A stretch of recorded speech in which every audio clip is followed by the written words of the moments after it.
नमस्कार दोस्तों, N Santoshi education IAS में आपका स्वागत है। हम स्वतंत्रता आंदोलन को देख रहे थे, ठीक है। इसमें हमने ऑलरेडी कहाँ तक कर लिया था? हमने यहाँ तक कर लिया था, एक सेकेंड। हाँ, हमने यहाँ तक कर लिया था, ठीक है। यहाँ तक कर लिया था, देश बंधु के नाम से किस कौन प्रसिद्ध है। तो हमने देख लिया था कि चंद्रदास प्रसिद्ध है, ठीक है। तो अब आज इसके आगे क्या करेंगे, जिसमें भी आपका फ्रीडम मूवमेंट सिलेबस में है, उन सबके लिए इम्पोर्टेंट है। और इसमें से एक क्वेश्चन में से आपके 2 से 3 क्वेश्चन बन जाते हैं, ठीक है। काफ़ी हेल्प होने वाली वीडियो।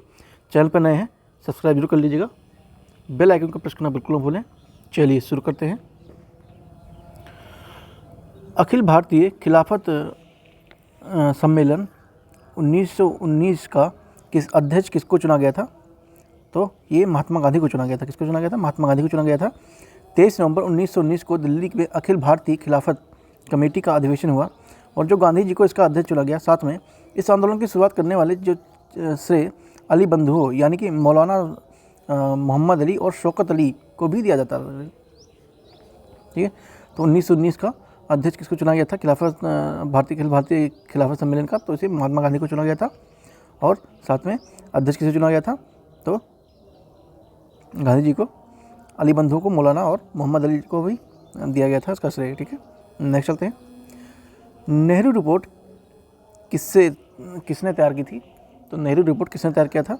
इन्होंने किया था एम.एल. नेहरू ने किया था। किसने किया था? एम.एल. नेहरू ने किया था। भारत के संविधान का प्रारूप तैयार करने के लिए एक समिति का गठन किया गया था। इसके अध्यक्ष कौन थे? मोतीलाल नेहरू थे, ठीक है। एम.एल. नेहरू थे, ठीक है, मोतीलाल नेहरू थे। इस समिति ने जो रिपोर्ट तैयार किया था, नेहरू रिपोर्ट 1928 के नाम से भी जाना जाता है, ठीक है। ये जो समिति थी, इसके अनुसार जो तैयार किया गया था रिपोर्ट, इसको नेहरू रिपोर्ट भी कहा गया था 1928 में, ध्यान रखेंगे। इस समिति को 2 मुसलमान सहित कुल 9 सदस्य थे, ठीक है, यानी कि टोटल कितने थे? 11 सदस्य थे। इसमें से 2 मॉडर्न थे और बाकी 9 सदस्य अलग से थे। नेहरू रिपोर्ट में डोमिनियन स्टेट का लक्ष्य घोषित किया गया था। क्या किया गया था? डोमिनियन स्टेट का लक्ष्य रखा गया था। पूर्ण स्वराज संकल्पना को भारतीय राष्ट्रीय कांग्रेस के लाहौर अधिवेशन में किसने प्रस्तुत किया था? तो किसने किया था? ये J.N. नेहरू ने किया था, ठीक है, यानी कि जवाहरलाल नेहरू, ठीक है, जवाहरलाल नेहरू ने किया था। 1929 ईस्वी में लाहौर के ऐतिहासिक अधिवेशन की अध्यक्षता जवाहरलाल नेहरू ने की थी। इस अधिवेशन में पूर्ण स्वराज के संकल्प को तैयार किया गया था। साथ में जो भारत में पूर्ण स्वाधीनता का लक्ष्य पारित किया गया था। साथ में 31 दिसंबर 1929 को रात के 12 बजे लाहौर और जो रावी नदी है उसके तट पर भारत के आधिकारिक झंडा भी फहरा दिया गया था। आपसे क्वेश्चन ये पूछ सकता है कि पूर्ण स्वाधीनता का लक्ष्य कब रखा गया था और साथ में आधिकारिक झंडा कब फहराया गया था? तो आप ये बता सकते हैं 31 दिसंबर 1929 को मध्य रात्रि 12 बजे लाहौर में रावी नदी है उसके तट पर पहली बार भारतीय आधिकारिक झंडा को फहरा दिया गया था, यानी कि ऐलान कर दिया गया था। गांधी इरविन समझौता मुख्य रूप से किस कारण हुआ था? गांधी इरविन समझौता मुख्य रूप से किस कारण से हुआ था? तो ये आपका हुआ था गोलमेज सम्मेलन में कांग्रेस की भागीदारी सहज करने के लिए किया गया था। 5 मार्च 1931 को गांधी जी व इरविन के मध्य एक समझौता होता है और इसे दिल्ली पैक्ट के नाम से जाना जाता है, ठीक है। जो 5 मार्च 1931 को समझौता होता है उसको दिल्ली पैक्ट के नाम से भी जानते हैं। और साथ में इसका जो प्रारूप है वो हार्बर्ट इमर्सन ने तैयार किया था। इस समझौते के तहत जो भारतीय कांग्रेस को सविनय अवज्ञा आंदोलन स्थगित करना पड़ा और कांग्रेस का जो दूसरा गोलमेज सम्मेलन था 1931 वाला, ठीक है, 1931 वाला, उसमें भाग लेने के लिए तैयार हो गई थी। नेक्स्ट चलते हैं। क्रांतिकारियों को एक गुप्त संगठन अभिनव भारत का गठन किसने किया था? किसने किया था? ये वीडी सावरकर ने किया था, ठीक है। आप बैकग्राउंड में चिड़ियों की आवाज़ सुन रहे होंगे। एक्चुअली मैं थोड़ा आउट ऑफ सिटी हूँ, थोड़ा विलेज में आया हूँ, तो इस वजह से आपको यहाँ थोड़ा कुछ दिन क्या, लगभग 15-20 दिन आपको ऐसे ही मैनेज करना पड़ेगा। यहाँ प्राकृतिक आवाज़ों के साथ ही आपको हो सकता है वीडियो मिल पाए, ठीक है, तो मैनेज कीजिएगा। तो हम कहाँ पे थे? क्रांतिकारियों का जो अभिनव भारतीय गठन किसने किया था? तो ये वीडी सावरकर ने किया था, ठीक है, Vinayak Damodar Savarkar. VD Savarkar full form क्या है? विनायक दामोदर सावरकर द्वारा 1902 में स्थापित मित्र मेला ही 1904 ईस्वी में एक गुप्त सभा अभिनव भारत में परिवर्तित हो गई और यह गुप्त रूप से क्रांतिकारी गतिविधियों का संचालन करता है। वीडी सावरकर पर लाहौर षड्यंत्र का भी मुकदमा चलाया गया था साथ में। कामागटमारू क्या था, ठीक है, कामागटमारू क्या था, तो ये क्या था, ये एक कनाडा की यात्रा पर निकला एक जलपोत था, ठीक है। कामागटमारू ये एक जलपोत था।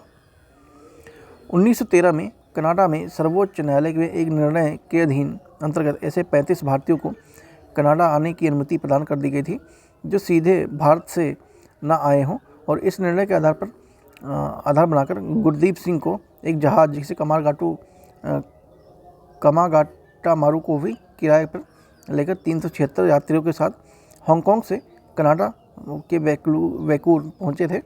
साथ में जो ब्रिटिश सरकार के दबाव के कारण इस जहाज़ को कनाडा के में प्रवेश करने से प्रतिबंध लगा दिया गया था। जहाज़ के वापस बजबज यानी कि कलकत्ता में पहुंचने पर यात्रियों ने पुलिसकर्मियों के संघर्ष हुआ और इस संघर्ष में परिणामस्वरूप 18 यात्रियों की मृत्यु हो गई और 202 यात्रियों की गिरफ्तार कर लिया गया था।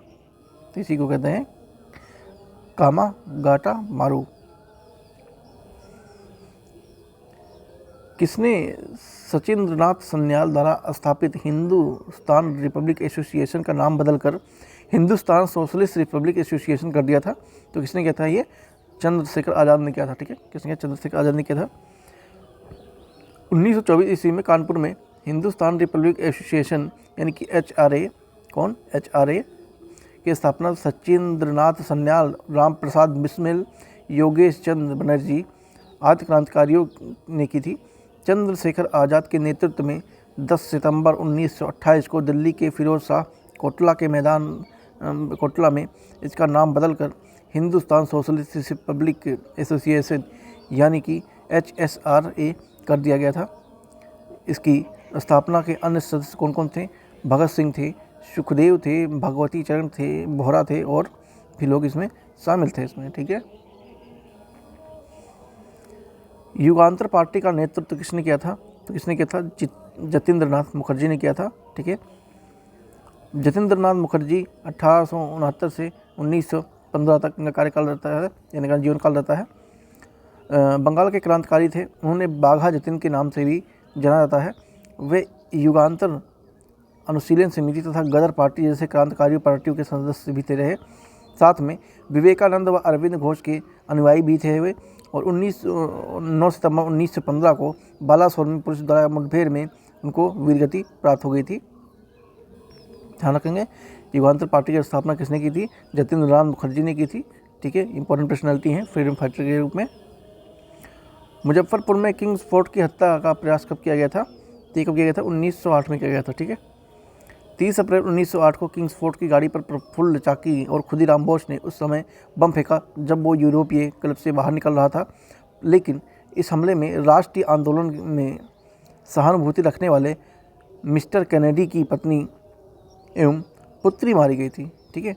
प्रफुल्ल चाकी ने पकड़े जाने पर भय से आत्महत्या कर लिया और जो खुदीराम बोस को 11 अगस्त 1908 को 18 वर्ष की आयु में सबसे कम उम्र में फांसी दे दी गई, ठीक है। तो सबसे कम उम्र में शहीद होने वाले क्रांतिकारी कौन थे?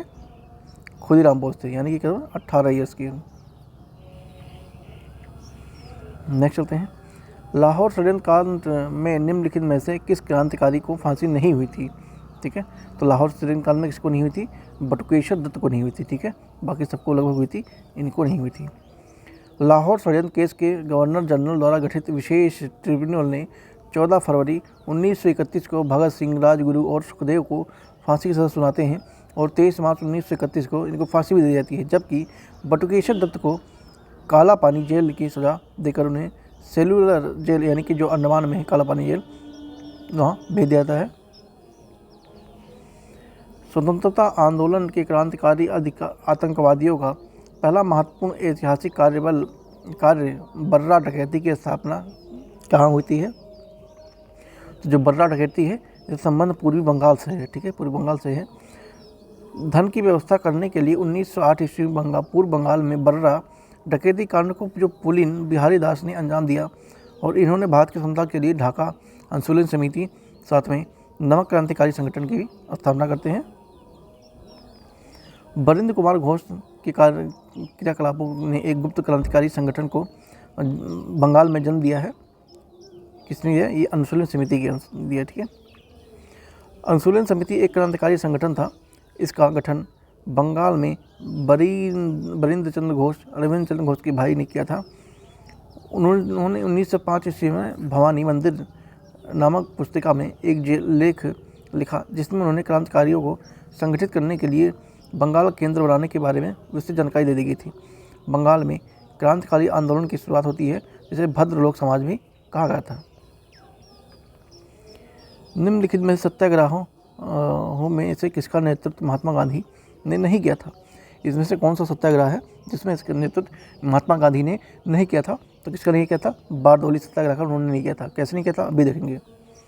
गांधी जी ने खेड़ा सत्याग्रह 1908 में करते हैं, सविनय अवज्ञा आंदोलन 1930 में करते हैं, भारत छोड़ो आंदोलन 1942 में करते हैं का नेतृत्व करते हैं। जबकि जो कि गुजरात में स्थित जो बारडोली है, यहाँ पर क्या हुआ था कि जो किसान हैं उन्होंने सरकार के द्वारा बढ़ाए गए जो कर है उसके विरोध में वो सरदार वल्लभ भाई पटेल के नेतृत्व में सत्याग्रह किया था यहाँ पर। ठीक है, तो गांधी जी का इनडायरेक्टली सपोर्ट था, बट डायरेक्टली वो इन्वॉल्व उसमें नहीं थे। ठीक है, निम्नलिखित में से किस सत्याग्रह का आंदोलन में गांधी जी ने प्रत्यक्ष रूप से भाग नहीं लिया था? ठीक है, तो वाइकोम जो सत्याग्रह था इसमें उन्होंने प्रत्यक्ष रूप से भाग नहीं लिया था, मतलब डायरेक्ट रूप से नहीं लिया था। वाइकोम सत्याग्रह 1924 से 25 ईस्वी में त्रिवेणाकोर जो केरल में निम्न जातियों में मंदिर प्रवेश एवं मंदिर के निकट निर्मित सड़कों का उपयोग लेकर हुआ था। गांधी जी ने वाइकोम सत्याग्रह में प्रत्यक्ष रूप से भाग नहीं लिया। जबकि खेड़ा सत्याग्रह में उन्होंने 1918 में, राजकोट सत्याग्रह में उन्होंने, असहयोग आंदोलन में 1920 में का नेतृत्व स्वयं गांधी जी ने ही किया था। जियातरंग आंदोलन कहाँ पे प्रारंभ होता है? तो ये मणिपुर में होता है। कहाँ पे होता है? मणिपुर में होता है। जियातरंग आंदोलन सविनय अवज्ञा आंदोलन के दौरान मणिपुर में प्रारंभ हुआ। इस आंदोलन में जनजातियों की सक्रिय भागीदारी थी। इस आंदोलन के नेता कौन थे? जदो नाग थे। ठीक है, कौन थे? जदो नाग थे। सरकार को 19 अगस्त 1931 को फांसी दे दी गई थी। उनके पश्चात इस आंदोलन का नेतृत्व किसने किया था? नागा जनजाति की महिला गाइडिनल्यू ने किया था। ठीक है, थोड़ा प्रोनाउंसिएशन देख लेंगे। जवाहरलाल नेहरू ने गाइडिनल्यू को रानी की उपाधि भी दी थी। तो आज तक यहीं पे वीडियो रखते हैं, क्योंकि मैं अभी थोड़ा आउट ऑफ सिटी हूँ, तो यहाँ पे थोड़ा नेटवर्क का इशू होता है, वीडियो अपलोड करने में काफ़ी टाइम लगता है। तो छोटी छोटी वीडियो आएगी कुछ दिन तक भी, आपको इसी में लिखना पड़ेगा। ठीक है दोस्तों, तो चैनल पर नए हैं सब्सक्राइब जरूर कर लीजिएगा। PDF के लिए आप टेलीग्राम से जुड़ सकते हैं, जो पुराने उनको पता है, जो नए उनको बता दूँ, लिंक आपको डिस्क्रिप्शन में मिल जाएगा। Thank you so much.